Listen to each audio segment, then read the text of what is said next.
శుద్ధగురు శ్రీ రమణానంద మహర్షి నిత్యాన్నదాన సేవ 165 మంది భక్తులకు ఈరోజు అన్నదాతలు నిర్మల వాస్తవ్యులు పెండుగుల గోత్రస్య జే అనుదీపునామధేయస్య మానసానామధేయస్య పెళ్లి రోజు సందర్భంగా అన్నదానం సమర్పయామి.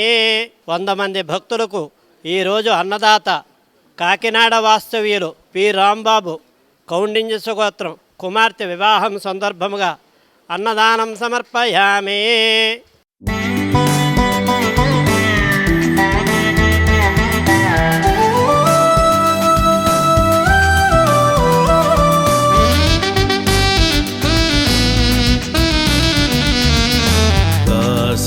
క్షేత్రములో వెలసిన దేవి విశ్వేశ్వరుని మహాసాధ్వి శ్రీ అన్నపూర్ణ మహాదేవి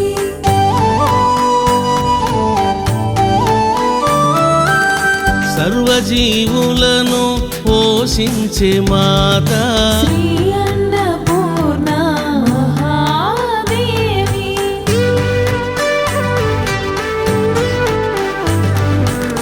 విశ్వములోని ఏ జీవి ఆకలితో ఉండకుండా అన్నమును ప్రసాదించే దేవదేవి. ఈ రమణేశ్వరం టెంపుల్ యూట్యూబ్లో చూసామండి. చూడగానే చాలా బాగా అనిపించింది, వెళ్ళాలనిపించింది. అందుకే ఇక్కడికి వచ్చామండి. చాలా హ్యాపీగా ఉంది. ఇక్కడ ఉన్న శివలింగాలు 12 జ్యోతిర్లింగాలు ఒకే దగ్గర చూడడం చాలా బాగుందండి. అలాగే బంగారు శివలింగం, దానికి ఆ శివలింగానికి అభిషేకం చేస్తుంటే చాలా బాగా అనిపించిందండి. ఆ ఫీలింగ్ కూడా బాగుంది. అలాగే ఇక్కడ నిత్య అన్నదానం జరుగుతుంది అని కూడా చెప్పారు. అన్నదాతలు ఉన్నంతవరకు ఇలా అన్నదానాలు జరుగుతూనే ఉంటాయి కాబట్టి ఇవాళటి అన్నదాత సుఖీభవ అండి. మహారుద్రునికి అన్నమును. నేను సికింద్రాబాద్ నుంచి వచ్చాను. నేను ఇక్కడికి వచ్చి చాలా ఎంజాయ్ చేశాను. చాలా మంచి లింగాలను చూశాను. చాలా మంచిగా అనిపించింది. చాలా ప్రశాంతంగా ఉంది.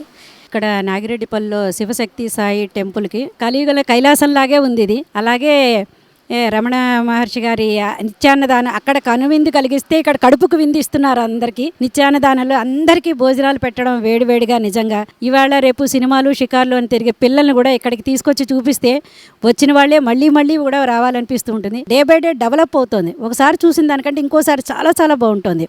అయ్యో ఇది మళ్ళీ డెవలప్ అయిందే, ఇది మళ్ళీ చూడగలిగాం, మళ్ళీ రావాలి, మళ్ళీ వచ్చాడు ఇంకా ఏం డెవలప్మెంట్ చేస్తారో అని ఇప్పుడే ఒకసారి చూసి బయటకు వచ్చాం, మళ్ళీ లోపలికి వెళ్ళి చూడాలనిపించింది అమ్మవారి విగ్రహాలు. అలాగే వీలైనంత వరకు అందరినీ తీసుకొచ్చి చూపించాలని నా అభిలాష. భక్తి టీవీ యాడ్స్ చూసి ఇక్కడికి వచ్చాము. అన్ని విధాల అన్ని క్షేత్రాలలో ఉన్న దేవతలు అన్నీ కలిగి ఇక్కడ ఉన్నాయి. ఇక్కడ చాలా బాగా అనిపిస్తుంది. ఇక్కడ ఏ వసతులకు కానీ దేనికి కానీ ఏమి ఇబ్బంది లేదు.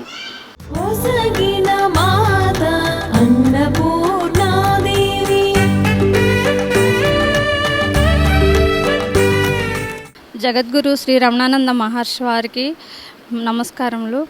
మాతో పాటు మా ట్యూషన్ స్టూడెంట్స్ కూడా వచ్చారు. వీళ్ళు ముగ్గురండి. వాళ్ళు మా ఇంట్లో స్వామి ఫోటో చూసి మేము నిత్యం పూజ చేస్తాం చూసి ఎవరు ఈయన మేడం అని అడిగితే మా గురువుగారని చెప్పాము. చెప్తే ఎగ్జామ్స్ రాసిన తర్వాత మేము కూడా వస్తాము, స్వామి దగ్గరికి ఒకసారి తీసుకెళ్ళండి మేడం అని అన్నారు. అందుకని వీళ్ళని తీసుకొని అందరం కలిసి వచ్చాము. గురువుగారి ఆశీస్సులు కూడా పొందారండి వీళ్ళు ఇక్కడికి రావటం మా అదృష్టం అని చెప్పేసి అని అంటున్నారు. ఎప్పుడూ చూడలేదు ఇలాంటి పుణ్యక్షేత్రము, మేము ఎక్కడికి వెళ్ళలేదు మేడం అని చెప్పి అన్నారండి. తీసుకొచ్చినందుకు మాకు చాలా హ్యాపీగా ఉంది. అందులో స్వామి దర్శనం దొరికినందుకు ఇంకా మహా హ్యాపీగా ఉన్నామండి. ఫస్ట్ ఒక కోరుకున్న మనసులో జరుగుతులేదని జరిగింది.